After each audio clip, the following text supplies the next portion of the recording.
So you obviously don't buy the idea that science and faith are in conflict. Talk about what you think is the relationship between the two of them. Great question, Sean. I appreciate the question. Last night, again, I was in front of 400 some young generation students and talk about a purpose-driven life. The question was asked, said, Dr. Wang, isn't it, you talk about Christian faith, but isn't it true that in universities, among intellectuals, majority today are not believers? So how do you explain that? And my answer to, which is your question, my answer to the student, I said, well, it is true. In universities, the majority of the scientists today are not Christians. It's true. So one might conclude then, science and faith is mutually exclusive. They cannot be combined and don't have the common ground. If you study science, by necessity, you will hold a atheist worldview. But as I said, however, what I've learned over my lifetime, which is depicted in my autobiography book, From Darkness to Sight, which now turned into movie Sight now, is that the more science I've learned over decades, I went to school for 31 years to get both doctorate degrees, PhD in laser physics, and so I studied for a long time. So insofar as I would say I probably have achieved the most amount of knowledge and study the humankind could have. But interesting thing is, as a more science study that I study, more advanced I am in the scientific, the eye field, more, not less, evidence that I've discovered that are pointing to the existence of Creator. Because the more mystery that is come through and the less explainable by random collisions by atheist belief. I told that student last night, I said, yes, there are many scientists are not believers, but if you look at in the history of human scientific pursuit, some of the top scientists, there are many of them were believers.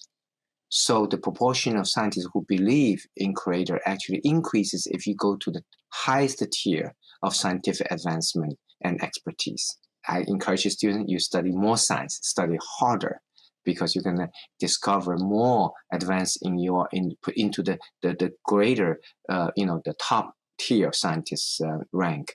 You will actually find the more common ground, not less, between science and faith. So you had this conversation with a professor at lunch, and he opened your eyes up to saying, oh my goodness, there's really design in the eye. Of course, that's consistent with Islam, Judaism, Mormonism, some understandings of Hinduism. What were the steps that started to lead you to identify that Creator as found within Christianity, and Jesus being that Creator in particular? Great question. In my autobiography, From Darkness to Sight, which is now made into movie Sight now, I talk about how I was impacted by many other physicians, that group of physicians who are dedicated Christians, the American Medical Dental Society members. In particular, there was a professor who I respect a lot, professionally. Then I was influenced by a young lady who was a dedicated Christian who was also studying to be ophthalmologist. And she brought me to this group of physicians who are Christians. So first of all, I respect these physicians because they're professional achievements. But at the same time, I listened and attended meetings and see how faith has guided in their life. And I realized that to be an ultimate physician is to recognize science is just a tool. You need a bigger purpose for life. And they told me about Jesus Christ, told me the resurrection, told me about God. Yes, there's a Creator. By then, I believe there's a Creator, but Creator has a name because Jesus died for our sin as a human being because He loves us. And then 3 days later, He rose from dead, proving that He can conquer death. I realized that as a human being, that we have an opportunity for eternity if we follow Jesus Christ. And we have an opportunity to serve, in this case, all these physicians, serving not just with medical knowledge, but also with a heart to help others. It is the influence of these physician Christians, their dedication, they're using science as a necessary tool, but made me realize that science is necessary, but it's not sufficient to have a purpose-driven life. The sufficient condition has to come from faith and in Creator, but also more specifically in Jesus Christ. So resurrection proved God has a name in Jesus Christ who died our sin. Resurrection proves that He is the ultimate inspiration for us to have not just mastered the science and skills, but also realize there's a higher purpose what we're going to use the tools for. And for different people have different purposes that God wants us. For me, is to use my long, hard-earned skills, 31 years of schooling, to help those who need the most help, which are blind, orphaned children. So it's awesome to hear about the number of other scientists and doctors who were living out their faith, and they shared this with you. Yes. Did you need to say, all right, I trust you guys, this story's great, but I'm going to probe into the evidence myself? I mean, you're such a scientific-minded person. Were you reading the evidence for the resurrection? Were you studying the reliability of the Bible? Or did the story just ring so true to you that you knew it was true and didn't need that evidence, at least initially? I always want evidence as a scientist. Okay. Yeah, and that's sort of been ingrained in me because my parents were scientists. And yes, I did look into the resurrection, and in terms of did it happen? And it was, to me, it was unquestionably true because it was proven by different people at different times through different means. And from scientific standpoint, if a fact that have been proven by different people who are not related at different times and different ways, and that is it's a very scientific way of looking at if something's really true or not. I think the difference between believing Creator and Creator has a name in Jesus Christ is that there's a personal relationship I can develop with the Creator who guide me. That through my life doing different things, that especially if I got stuck or in difficulty.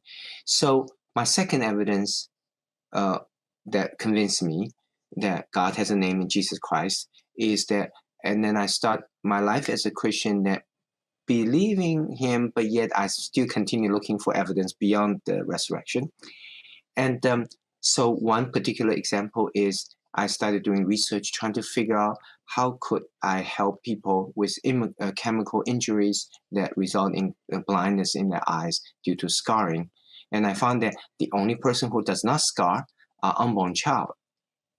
However, how can you do research on the fetus without hurting a baby? Yet I do want to do research.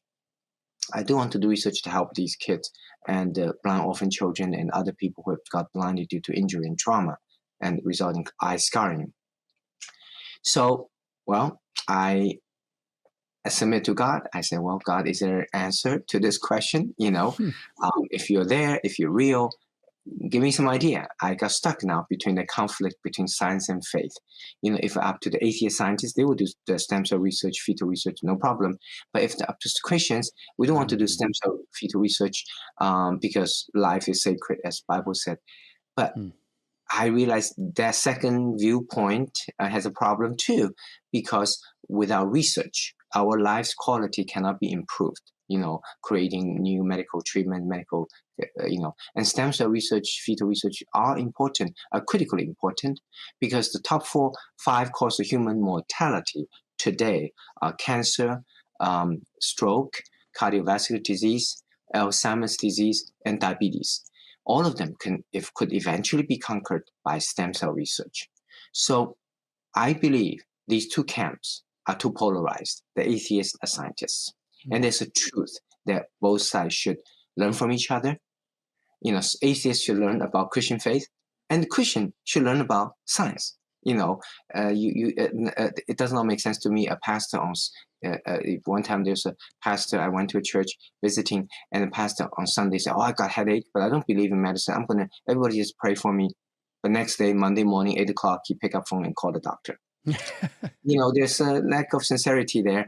And I think we need to be truthful, authentic, that I feel science is indispensable part of our lives. Our lives is transformed by science, such as cell phone, transform the way we live.